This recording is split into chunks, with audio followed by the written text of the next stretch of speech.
Grabe po pala nangyari dito kagabi, no? Parang nakakatakot kuya pag yung uulan pa, no? Kaya ngayon, hindi nakatira dito. Opo. Ito, tubig na kasi yan. Tubig na wasan, naputol na lang po. Oo, na butol. Tubig, oh. May bata na naglalaro. Pero dapat, ano pa yan kuya? Delikado pa yan, ano?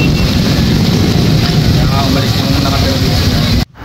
Ayun, magandang araw po.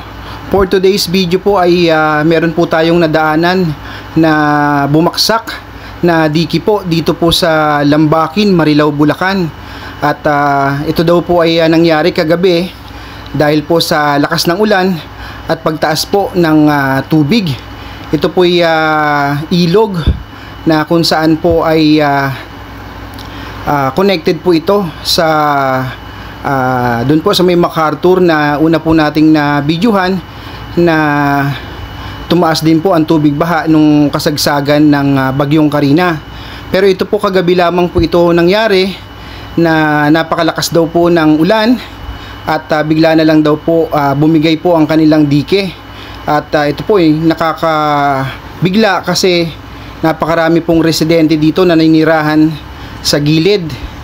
At yun, napag-alaman po natin na meron na rin pong lumikas dahil malambot na daw po ang lupa na kinatitirikan ng diki na iyan.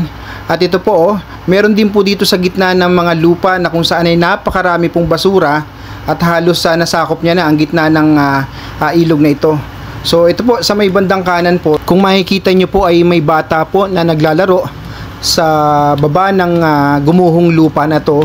At meron pong tubo na kung saan ay may malinis na tubig po na mukhang naputol po dahil po sa pagkaguho po ng diking ito.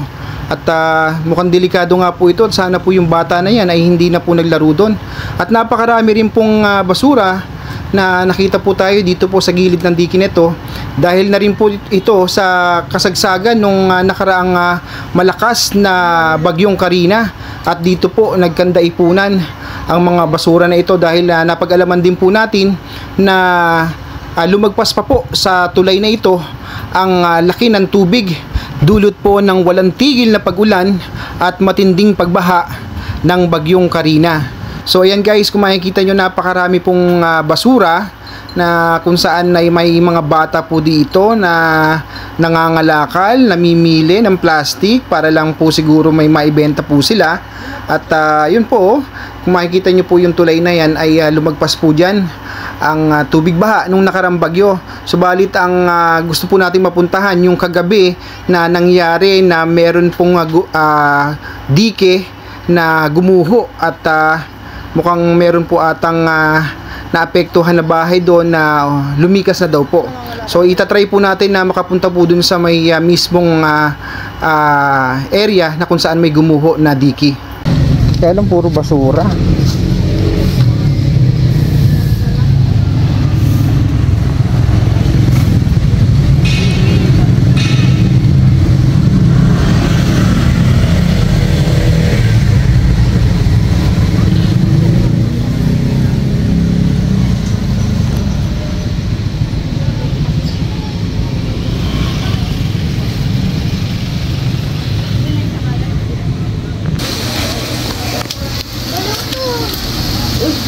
Grabe po pala nangyari dito kagabi, no? Tapos pa lang ng baha. Kaya nga po eh.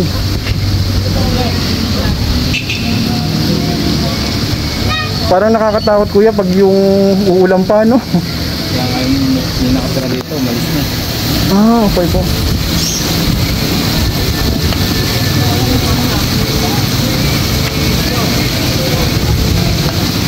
Nakakatakot po.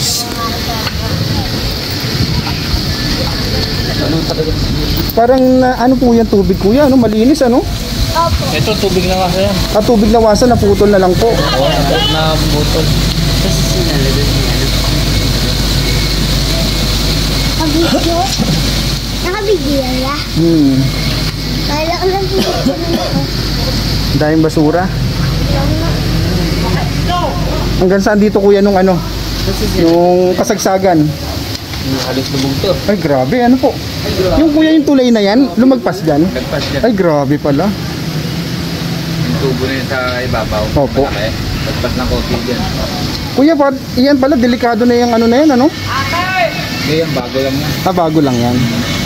Yung dati nila ito, tumibag. Hmm, Yun na yung nakaiba. opo.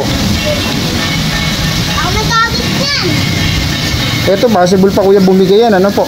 Ito, tsaka yan o. Eh, mababa na nga dun. Ay, oo nga po, no? Malaki Delikado na pala to. Oh.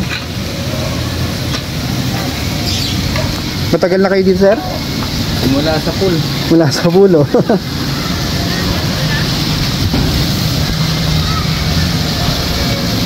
Ay, grabe, oh. May nagkakawang ka pa. Kaya nga po, eh, no? Hmm? Pero yung iba nangangalakal na rin kasi ang daming ano. Diretso na rin sa lakad. Opo. Sayang nga naman. Yung tubig, oh. May bata na naglalaro. Pero dapat, ano pa yan kuya, delikado pa yan, ano? Kaya umalis yung nakatira dito.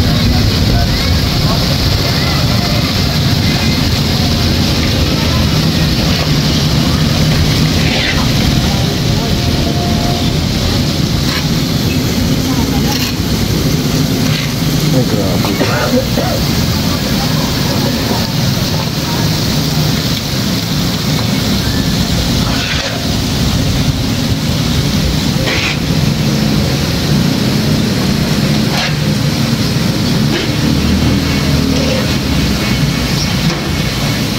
Hindi yata sa ibabaw ng tulad. Gatuhod ko yung tubig. Ay, grabe po, ano? Tsaka ang daming basura dito. Ayan, no? Ay, grabe.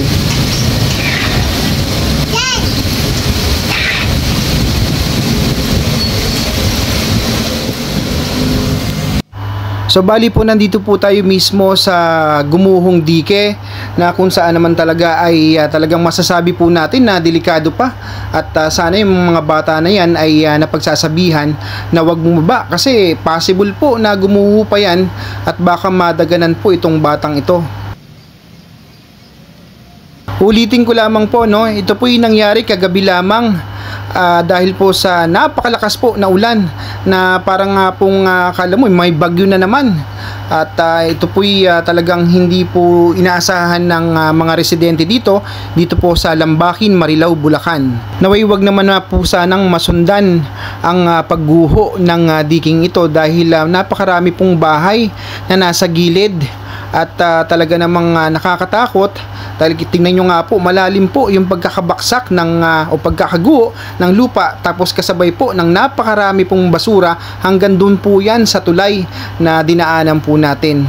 So ito po guys, payapa po yung tubig dito sa ilog at syempre pag uulan talaga namang mangangamba ang mga residente dito na baka po yung pong malaki na yan ay bumigay naman at ito pong nasa gitna na to na may bata na possible po na yung lupa ay talagang dumire-diretso na po dyan sa ilog. So kasabay po niyan ay meron pong nangangalakal at nagkakawang gawa para po malinis yung napakarami pong basura. So ayan guys, oh, may mga kita nyo po yun, may mga crack po na talaga naman na ayan, nakikita nyo po yung nilalakaran ko, may mga crack na kung saan ay dapat po ito hindi na muna nilalakaran at dapat pagbawalan. So guys, balik po tayo dito sa ating pong dinaanan kanina na napakarami pong basura. Akit po ulit tayo sa tulay at pakita ko po sa inyo guys yung dami ng mga basura. Dulot po ito nung nakaraang bagyong Karina at yan naman po yung malilinis naman po yan at napakarami po kasi talagang dapat unahin. Ito po madali na yan. So yun, nakakatakot lang po dahil maraming kababayan natin dito sa Lambakin, Marilao, Bulacan ang hindi po inaasahan na pagguho ng kanilang dike. So ito guys, dito sa gilid may mga nakatambak din na basura at kukuhanin po yan, kumbaga sinalansan na po dyan. So yun guys, yung nakikita nyo po sa video, yan po yung kahabaan na maraming basura at ito, lakad lang po ako ng kaunti. Ipapasilip ko po ulit sa inyo yung laki ng Gumuhong Dike dito po sa gilid ng tulay ng Lambakin. So ito po yung gumuho na dike. At I pray na yung ating pong mga kababayan dito na nakatira sa gilid-gilid ay hindi naman po maapektuhan.